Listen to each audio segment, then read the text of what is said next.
In the guided practice on page 2 with number 11, you can go ahead and cross off number 12. We will not be doing that one.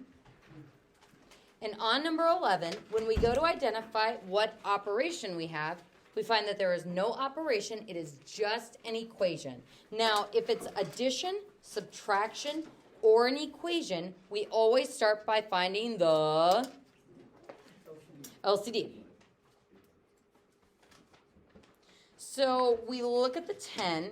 10 is a monomial, so we're going to break that down into its prime factors, 2 and 5.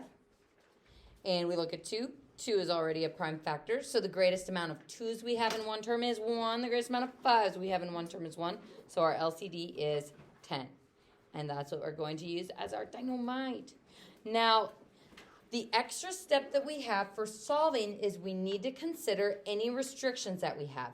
These are values of x that make our denominators undefined.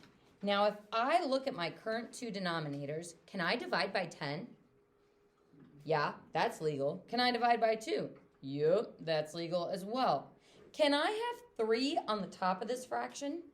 Yes, 0 on the top is fine. It's only the denominators that contribute to your restrictions. So what does this tell me? There are no restrictions. So that means we won't have any extraneous solutions. Because there are no variables in the denominator. So wait, is the number like in LCD the biggest number or? The biggest number the smallest number that you can get both to be equal to. Oh. So because there's no x in the denominators, there's no restrictions. Correct. So anything that, if there's like an x plus 10, then the restriction would be minus 10? Correct. Okay. Yep. But anything on the top doesn't contribute to the restrictions, only the denominators. Because the only thing that restricts us is we can't divide by 0. Currently, that is the only math legality thing that we have, is that we can't divide by 0.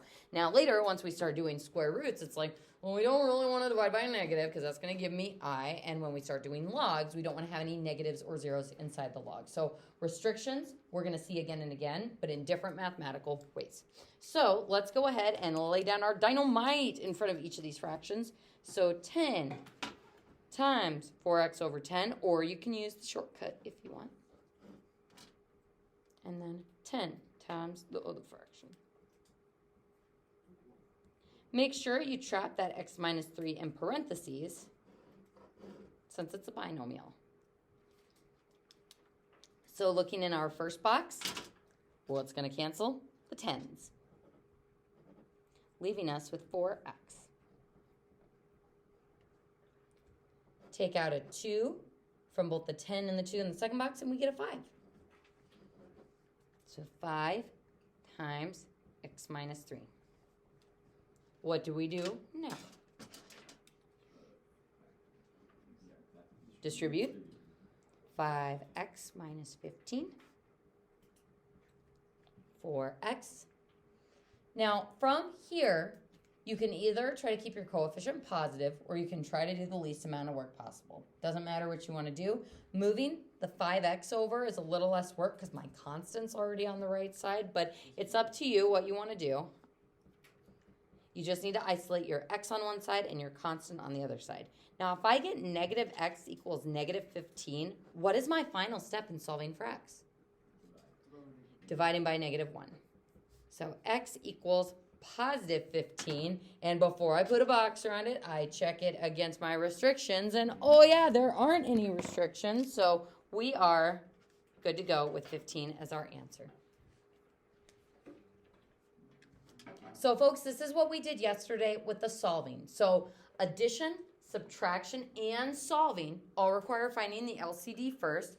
For multiplying and dividing, it's just factor and go. Start crossing things off. Unless you have division, then you multiply by the reciprocal first. So we're skipping 12. Let's go down to number 13. So first, let's identify our operation. We have addition, and we have an equal sign. So what are we going to do first? LCD. Next, I look at my denominators. X minus 1 is a binomial, so trap, trap. Can I factor that? The answer is nope. Then I've got 2. Then we have 4. What's the denominator of 4? 1. So the greatest amount of 1s that I have in one term is 1. The greatest amount of 2s I have in one term is 2. So 2 times 1 is 2. That's the, bless you, monomial part of the LCD. And then the binomial part, the greatest amount of x minus 1s we have is 1. X minus 1. Dynamite. Now, what about restriction-wise? I can divide by 1. I can divide by 2. But this denominator that has a variable has a restriction. What's the one thing that we can't plug in for x? Positive 1. Because 1 minus 1 would be 0, and that's what we can't divide by. So x cannot be equal to 1. That's our restriction.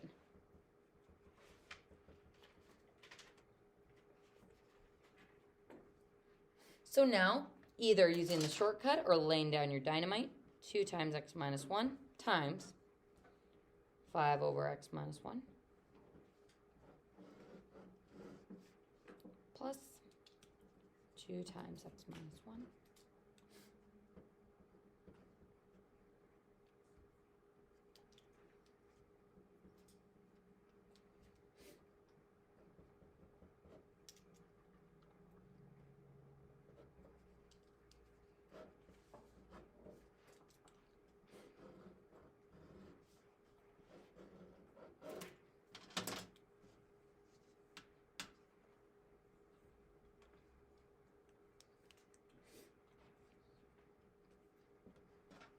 and now it's crossing off time. So again, you can either do the setup if you are more visual, but if you trust yourself to cancel everything and remember to multiply everything, you can use the shortcut. We'll see you. So in our first box, the x minus cancel, and we are left with 2 and 5. What operation is going on between the 2 and the 5? Multiplication. So 2 times 5 is 10. So you're always multiplying through by the LCD. Next fraction. The 2's cancel. Goodbye, denominators. Destroyed. And we get 7 times x minus 1. Now, what about the last one? Nothing cancels. Is that a problem? No, because do those 1s on the bottom really matter? No. If I divide something by 1, it's just that something. Now, what I am left with, I'm going to mush the 2 and the 4 together, which will give me 8. So put those monomials multiplied together out in front, and then x minus 1. 10 plus 7x minus 7 equals 8x minus 8. Now notice here, we don't have to factor. We don't have to do some of the stuff that we did at the end of class yesterday. You only factor if you encounter what? Quadratic. So if you get an x squared when you carry out this multiplying, you're going to have to get it to equal to 0 and then try to factor it. Now this, I just have single x's floating around. That means isolating your variable on one side, constants on the other side. So I'm going to try to keep my x positive and subtract 7x. Goodbye. That gives me 1x or just x. If I add 8 and negative 7 is 1. And then I add 1 to 10, and we get 11. Before I put a box around it, what do we need to do? Check it against the restriction. Are we good? Yeah. We are. So 11 is not 1. So x equals 11 is our answer. So on the next page, you will get kind of a preview of what we will start doing on Monday and finish up on Tuesday. We are going to be graphing rational functions. Now, what's different about this section is we're not going to have any LCD stuff because every equation will only have one fraction. But we're still going to have to factor. We're still going to have to find restrictions since those are going to be affected on our graph. Remember when we did square roots and it's like, oh, we can't plug in -1 because those aren't going to show up on the graph. It's the same thing here. If I plug in 6 does not work. It's a restricted value, and that's going to lead us to some of our graph key features of rational functions. The other things that we are going to be finding are a y-intercept, 0 and a number, Zeros, which are x-intercepts, number and 0. Vertical asymptotes, that's a new key feature. Horizontal asymptotes, and holes. So we've seen these 2 things before. These last 3 things are new. So it is kind of shifting gears from what we've been doing, and that's why we're going to have a larger chunk of work time today.